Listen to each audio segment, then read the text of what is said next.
agenda just a little bit. We'll hold the public comments until the end. That way we can just wrap up with that. It'll be a little bit easier. I'm actually going to go ahead with the resolutions first, do the draft resolutions, then I'll come back to my report. So if we could do resolution number 127, appointment of Erica Daniels as building maintenance supervisor in the facilities department. Whereas a vacancy exists for the position of building maintenance supervisor in the facilities department, and whereas applications for said position were reviewed and interviews were conducted by the hiring committee, and whereas the hiring committee has recommended the appointment of Erica Daniels to the position of building maintenance supervisor within the facilities department. Now therefore be it resolved that the town board does hereby authorize the appointment of Erica Daniels to the position of building maintenance supervisor in the facilities department at the hourly rate of $30.17 per hour. And be it further resolved that this appointment shall become effective June 15, 2026, pending background check, and that the town supervisor is hereby authorized to sign all necessary documents for the appointment of Ms. Daniels to said position, with a probation period not to exceed 12 months, and be it further resolved that a copy of this resolution be given to the finance manager and a copy be placed in Ms. Daniels' personnel file. Do I have a motion? So, Dana, do I have a second? Second? Dan. For discussion, first I would like to thank Dana and Steve Einhoff from Codes for conducting the interviews. Jennifer for her background work with it also. Just in case I didn't mention too, in case you don't know Jennifer, Jennifer Whitney is our finance manager, took Pat's place. If you haven't met her, she's come out to the work sessions that we've had out because she wants to kind of get out in the community a little bit. So, yep, glad that she's here. But I just want to thank everybody for the effort they put in. The background we actually had to do, this was the second round, but you know, those things happen from time to time. But I just want to thank everybody's effort. It's a crucial position, and from everything I heard, I think we're going to have some real good things. good. Any further discussion? Seeing none, can we do a roll call? Mrs. Avella, Yes. Mr. Bosley, Yes. Mrs. Pelton, Yes. Mr. Costa. Yes. Resolution carries. Resolution number 128, resolution authorizing a summer internship for Marley Bull with the town of Plattsburgh. Whereas the town of Plattsburgh recognizes the value of educational opportunities and practical experience in municipal government, and whereas Marley Bull, a student at Siena University, has expressed an interest in government and municipal operations, and whereas the town wishes to provide Marley Bull with an unpaid summer internship opportunity to gain experience and knowledge of local government operations, now therefore be it resolved that the town board of the town of Plattsburgh hereby authorizes an unpaid summer internship for Marley Bull commencing June 1st, 2026 and ending August 21st, 2026. And it is further resolved that a copy of this resolution be provided to Ms. Bull. I have a motion. So Dan, do I have a second? Second. You know, I just want to mention this to everybody. I think I mentioned it to just about everybody that Marley was interested. She's a political science major at Siena. Very interested. She's also considering going to law school. We'll try not to hold that against her. no, definitely not. Never spend a day with me, we'll change that. But she's very interested in government, and I did an interview with her last week. We have some big plans for her. I've already talked to Jay. We have a couple of projects to work on, and we're going to work out a calendar to have her hit the various departments throughout the town. So try to make sure that it's a good experience for her. Any further discussion? Seeing none, we'll do a roll call with this one also, please. Mrs. Avella, Yes. Mr. Bosley, Yes. Mrs. Pelton, Yes. Mr. Costa. Yes, resolution does carry. That's it for actionable items. Just to go over quickly, draft resolutions, like the minutes, monthly reports, purchase of a new vehicle for water wastewater, it's an F-150, that's part of the regular fleet management plan. Just a quick story with that, we're at the parade Memorial Day, and we did the setup. My wife was riding along with me. At the end of the parade, we were trying to make our way over to the et cetera, and she goes, wow, she goes, the town of Plattsburgh trucks compared to what the city has. So Wendell, if you're listening, I'm sorry, but, you know, she's like, wow, she goes, they're like all rusted and they're like falling apart, but the town trucks look nice, so.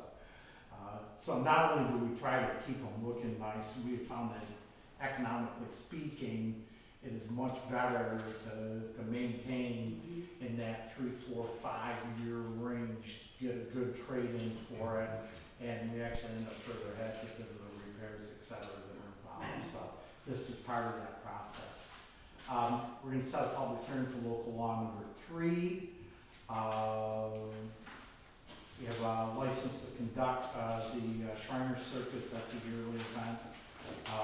Road striping program, that's an annual from Greg for highway, tie in with county highway to stripe the roads that we need to have striped.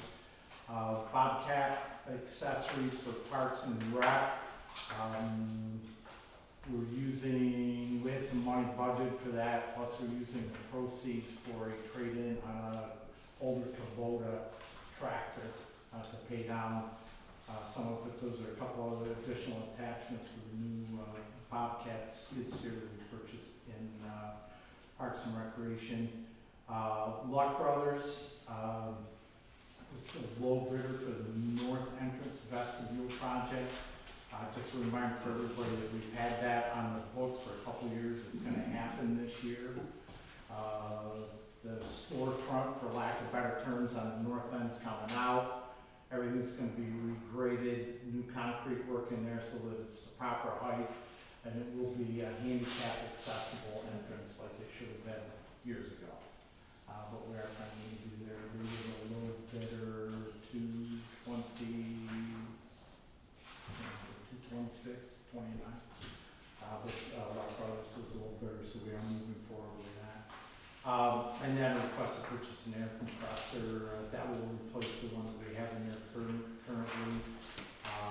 And that functions for all of the back departments, so that actually services 4 departments back there. Some of my notes, just real quick. Volunteer board dinner, 6/1/2. Any of the board members that can be there, I would encourage the board members to be there. That's going to be a dinner invite to all of our volunteer boards so that we can recognize those volunteers. Something that I don't believe we've ever done. But thank you, Dana, and I can't remember who else signed up came up with the idea, but I think it's a super idea, something we should have been doing for quite some time. We're still waiting for EDA to give us the construction estimates for the salt shed. As soon as we get those, we will push that forward. The county is waiting on the lease agreement for the amortization. We need the dollars for the amortization schedule that will be part of the lease. So as soon as they get that, I did have a discussion with Trevor again about that to try to push the EDA a little bit. They're a little bit concerned. They hadn't surveyed it yet, but I don't think that really has a lot to do with the construction cost. Really, until we know roughly how big the lot is, and I don't think that's going to have a big effect on that estimate. Memorial Day parade for those that weren't there. Another great success that I think is a tremendous collaboration between the city and the town. We had 45 or 46 units this year. It was double what it was last year, and I would expect next year to be even bigger yet. Very pleased with it, and real good working relationship with the city on that one. Battlefield Memorial Gateway Phase 2, if you haven't been out there, well underway. Was out there late last week. There was some problems with some trespassing on the lower part of the property again. They actually knocked the gate down that we put up, so the gate's been replaced, and we did have the sheriff's department down and moving a few people along because we spent a solid week trying to get that property cleaned up. We just want to make sure we keep it that way. A couple of quick grant updates. DC grant for $50,000. That's storm sewer. Trevor has everything underway going forward with that. We will work, and the DC said, when he reached out to them, had a conversation with them. That 50,000 will be put towards the money that we will be working with from the Lake Champlain Basin Program for the stormwater process or stormwater review out on the old base properties. That'll be in excess of 600,000 for the study. There's a 10% match on that, so that 50,000 that we get from the DEC, we're going to be able to use as part of our 50% match on that. So, comprehensive plan, we did get contacted finally by the DEC on that one also for the $100,000 grant to do the comprehensive plan. Paperwork's in process with that. As soon as we get everything stamped, sealed, delivered, with that, we will go out to RFP and get the comprehensive plan moving. So that should be in process mid-summer, late summer probably, that will start moving. Dana, one that's music to your ears here. We had a Zoom meeting with Precision Sidewalks yesterday. They are putting together a proposal for us. Precision Sidewalks will actually come in and do a complete study of the sidewalks that we have in the town and prepare a plan as to what needs to be replaced, what doesn't need to be replaced. So it'll be a very comprehensive plan that includes full GIS mapping, pictures of what needs to be repaired, etc. And they actually will prioritize the entire process for us. So as funds become available, we'll budget some money, but as we get some grant money, we can also use some of the grant money towards the sidewalk repair. We've got sidewalks that are 40 and 50 years old that are way past needing work, so. And they're not AEDA or ADA compliant? No, so this is gonna be a good process. We had some money set aside in the budget, and we're pretty sure that that's gonna cover this complete plan for us. So they plan the whole thing out for us, prioritize it, and then we can budget it in phases. We have monies available. Last thing I had on my notes, we hashed around a little bit today, just want to throw it out to the board. The July 2nd meeting would be the Thursday before the July 4th weekend, the night before. We may want to consider not having a meeting that evening. Did talk to finance as far as abstract prep, etc. They should be fine to be able to work the abstracts around to make sure that the bids get paid properly, but traveling, etc. we kind of carry bits. And Friday is a holiday, it's a long holiday weekend, so consider that. We can have some more discussion with it, but we are prepped with that if need be. So it's a 5-week month, are we looking at then having a meeting on the 30th? We could potentially consider pushing and having a meeting on the 30th. We did have that discussion also briefly, to still have the 4 meetings, but just push it so it slides a little bit. We just thought it would tie in a little bit better. And look, we know there's a lot of vacations and stuff that time of year. People are gone all over the place. Any committee reports?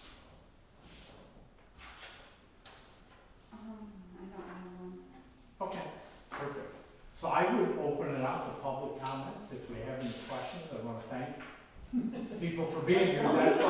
That's why we're here, and that's why we go out on the road shows. We're at ponies and ponies. I have a couple questions. First of all, regarding, and this may be jumping down a little bit, regarding the local law number 3, what precipitated that and exactly what is it about? And it would be easier if you explained it so that I wouldn't have to foil everything from Jay. I think Jay brought a copy. He did, but it said, it doesn't really explain a whole lot of So stuff. I guess the best way to put it, the best example to use is we did use immunity for the salt shed. That's correct. Although it did go in front of the planning board, Yes. and we did put it in front of the ZBA Yes. still, we did go for immunity. And the thought behind the immunity is exactly that type of construction we have to do a process that we may have to do, that we could claim immunity from some of the processes if need be, if it's in the best use of the public or for the betterment of the public. Okay. And that's the reason behind that. We were advised by council at the time that we did the resolution, not the council is sitting right here, but it's. The old council, His- the his- old his guru partner, council. his partner in crime, Yes. who has, I probably shouldn't say that about attorneys, but sorry. Everybody else. We know. Sorry.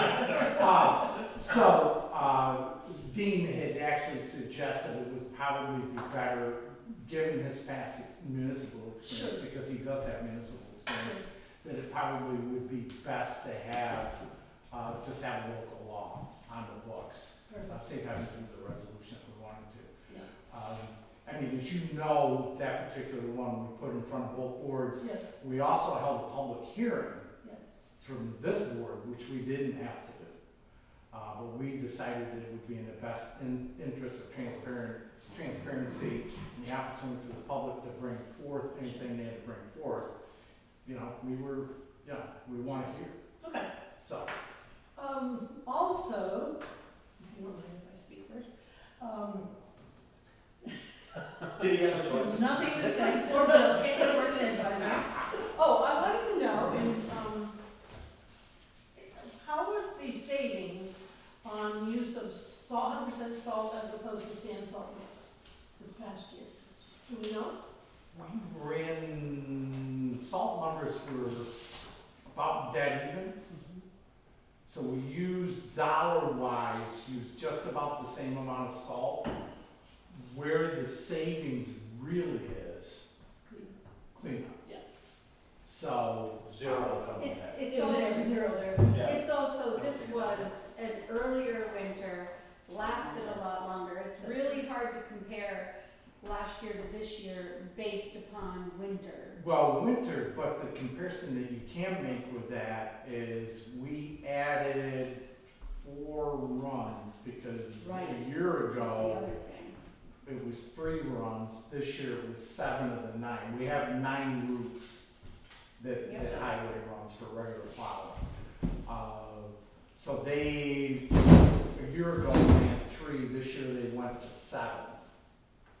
So that will kind of show you, if you stop and think about the winter that we had, Which was cold and snowy cold, snowy, much Early. tougher winter. and long. And you factor in that we basically, well, more than doubled what we did for the number of runs to use basically the same amount of salt. That will show you how refined that is. I mean, people don't realize that they actually gauge those. Oh, sure. The new trucks, it's all computerized. The older trucks, they adjust, but they've got but they actually have a measurement bucket that they go back, they run it Well, to make sure that it's set properly, calibrated properly. So it is really an all-out effort to make sure that we are using the least amount of salt we can for the greatest effectiveness on the roads. And you do the flip side, I don't think Jason Cook, the deputy highway superintendent, was working on some numbers, how much time they actually saved. But I if you know think- it's kind of an experiment, this was kind of, the first time out to do it, so I was wondering if there had been some kind of Yeah, so they basically did the road cleanups in Oh my gosh, no 3 time. weeks. 3 Wow. weeks maybe? and it also saved a lot of trips over the sand pit, so. Oh, yeah, yeah. Well, where the salt shed is really gonna save this, the salt right now, they pick up at South Bruce Street at the state DOT. Oh, they Is where do. it's stored right now. So if you stop and think about the salt shed, just simply the trips over to South Peru Street back to get it off the salt shed there is gonna save a ton of money. But the cleanup is really, if you stop and think about the man hours, the fuel for the trucks to pick that stuff up, the street sweepers, the tractors with the brooms. So are we gonna get a final figure of that eventually? Yeah, I mean, salt carries over between the 2 years, so That's right. obviously with winter being doing the 2 seasons, so. So after next year, we'll be able to know. Good. Yeah. Jason's really good too. He does reports, and he does those for us that are liaisons. He's really good at being able to show us the reality of what they're doing. And as a matter of fact, it was part of our conversation at our last liaison meeting. And I wished I had my notes with me. They're actually in the car. I've been noticing I've been going up and down the Northway a lot lately. And if any of you have been going up and down the Northway, you're gonna notice that the trees are burnt. The pine trees are burnt, and they're all orange. As a matter of fact, they just cut down a whole bunch of them. And that's salt spray, from them putting salt down, the state doing. And he gave us the numbers of what the state is putting down for salt compared to what we're putting down. Unbelievably different. I'm sure. You know, we have to go slow, They've got our time. What they want. and they have a certain budget that they want to spend, and so they're making sure that they're spending that budget. But it is remarkably noticeable down the Northway, the burn, to the pine trees along the Well, and highway. I say that to a lot of people. If you really want to do a comparison sometime, tuck in behind one of our trucks when they're putting down salt. Just see how much they're putting down, what it looks like. Then go find a DOT, a state DOT truck, and follow behind that and see what the difference is. Well, the amount of does material. DOT use the same kind of salt?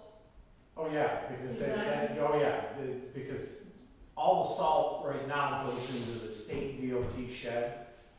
We pay for it by what comes out, so you come out with a loader full, that's X number, 2 tons or whatever it is that comes out, or 1.5 tons per loaded bucket, and that's how we divvy up with the state with the salt right now. So they're using exactly the same product, but it's like Dana said, ours are calibrated, the drivers have to drive at a certain speed. That's where you can be helpful, Yeah, because similar to you, I drive in and out, and it's not just out of towners who get pulled over here, or who pass me in the morning and in the afternoon, it's locals as well. And so those trucks have to go slow by design. Oh, absolutely. And so the money savings is not in them going slow, that's because they have to. Money savings is they drive slow, so in the spring, we're not paying all those cleanup fees, all the staff that come out, so. yeah, so Yeah. it's all calibrated at that speed, so they know the speed they have to drive with the truck that they have and the way that that truck is calibrated. I would also encourage you, if you aren't paying attention to the town of Plattsburgh's Facebook Facebook. page, because I will tell you, Emily has been doing a fabulous job of getting information out to the town through the Facebook. A lot of great educational stuff.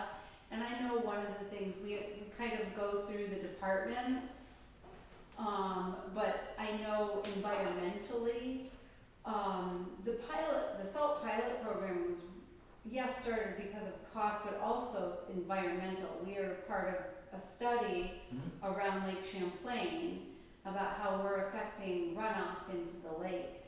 And I'm sure when Jason pulls all his stuff together, we'll figure out a time to put out there some numbers for people to see. Because it's really a great, that's how that platform's being used right now by the town, is a fabulous way of educating the community. I understand, I don't know Facebook. I understand, but just in Too case. much dark on Facebook. Agreed. But it is a useful tool for us, and Emily really has done a phenomenal job. She's doing a great job. We, the stuff that we put out on Facebook is the good stuff. And we try to make sure that it's educational, informational to the taxpayers, and the taxpayers can get a little better idea of what they're doing Sure. in the job. Yeah, because most people do that. Yeah. That's why it's so dark. Okay. My last question has to do with cleanup Mhm. in town. Now, zoning department. Codes. Yeah, Yeah. codes and everything. And I'm assuming that they issued letters that are to non-compliant folks. 157, does that sound? And about when were those letters issued? It was a while ago. Probably 3 weeks now, give or take. And then how long do they have to comply? I believe they either have just started or will start next week with follow-ups. I'd have to do a double check, but they will start doing follow-ups. And so if people don't comply, what happens? I mean, I spoke with you about that and whether it could be levied or not. I don't think we would ever be able to levy it. No, if they don't comply, then when I was working with that department, if they didn't comply initially, and there was partial compliance, we'd send another letter and say, okay, thanks, you did A, B, C, and D, you need to do the following.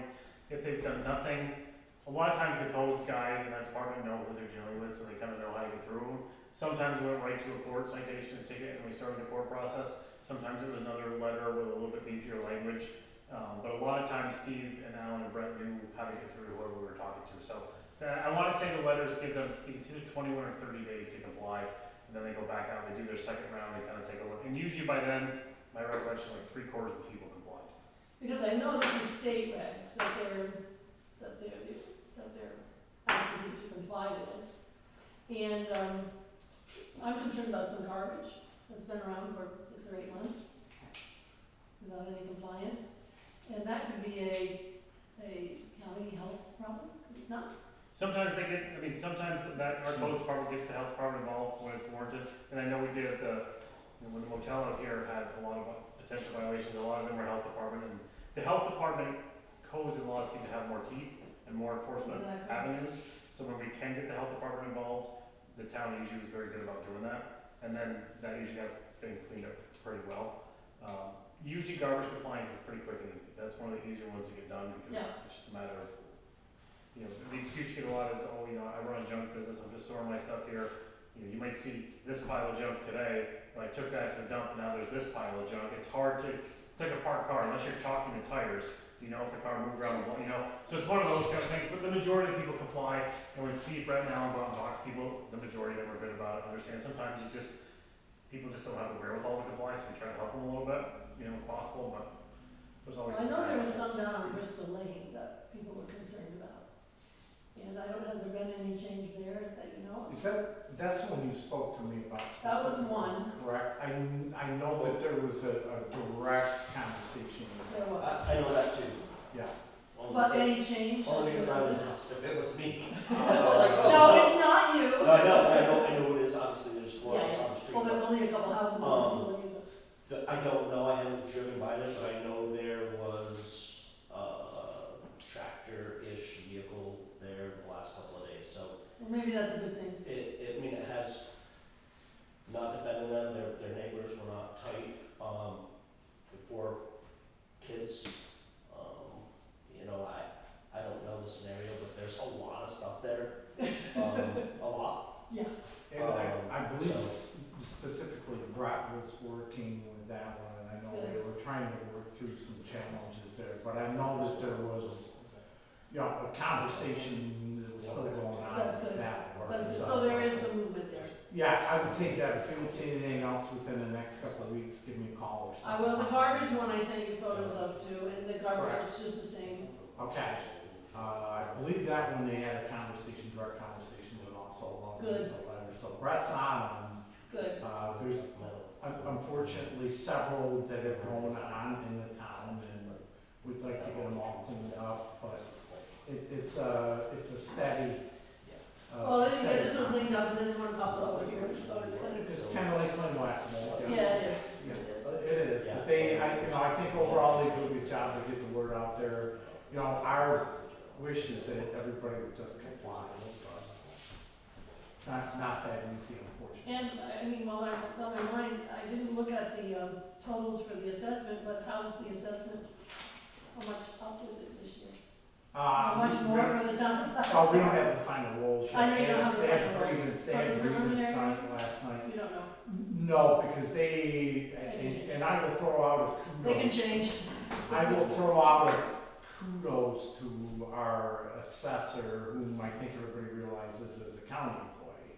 I've heard nothing but great stuff.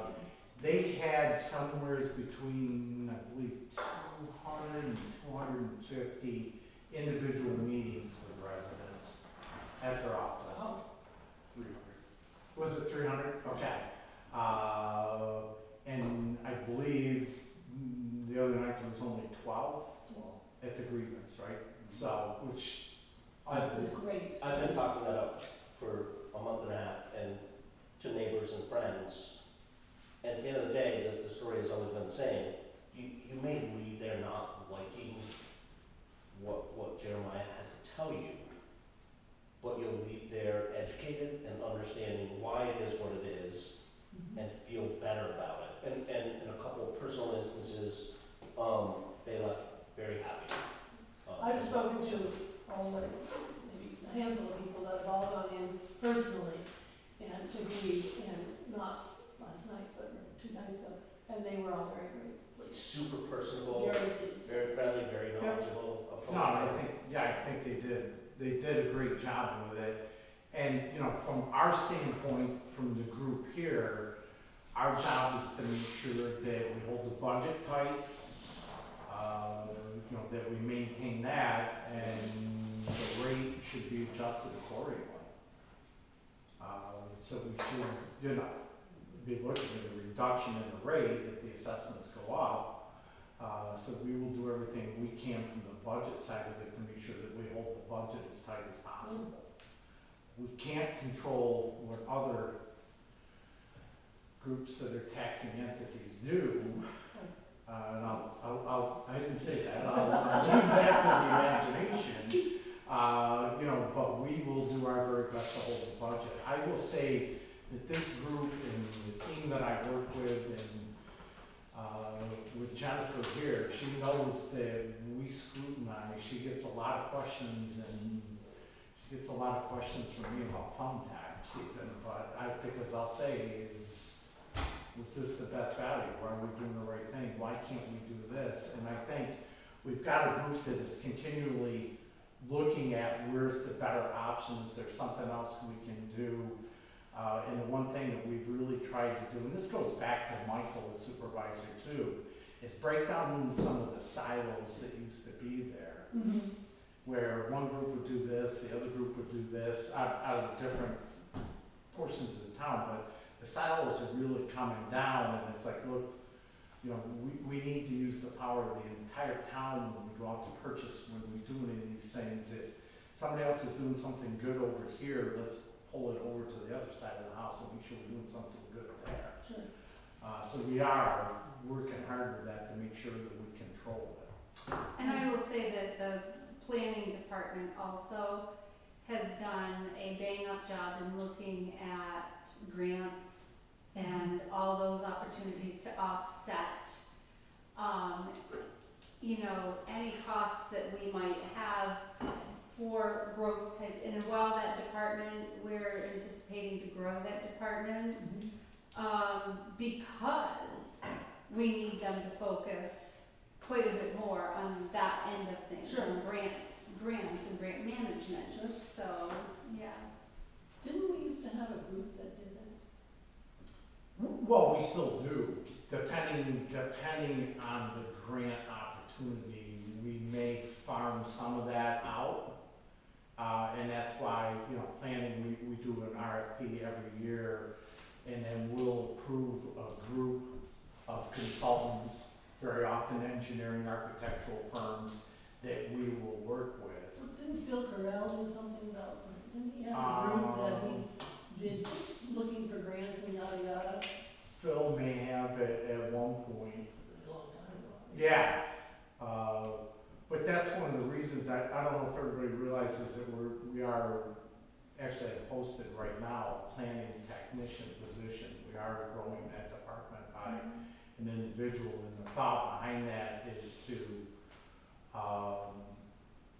free up Jessica and Trevor to spend more time on the grant side of it, and then, you know, the fact gathering, informational gathering type functions will be done by the technician. They'll do a lot of the background, a lot of the footwork. So I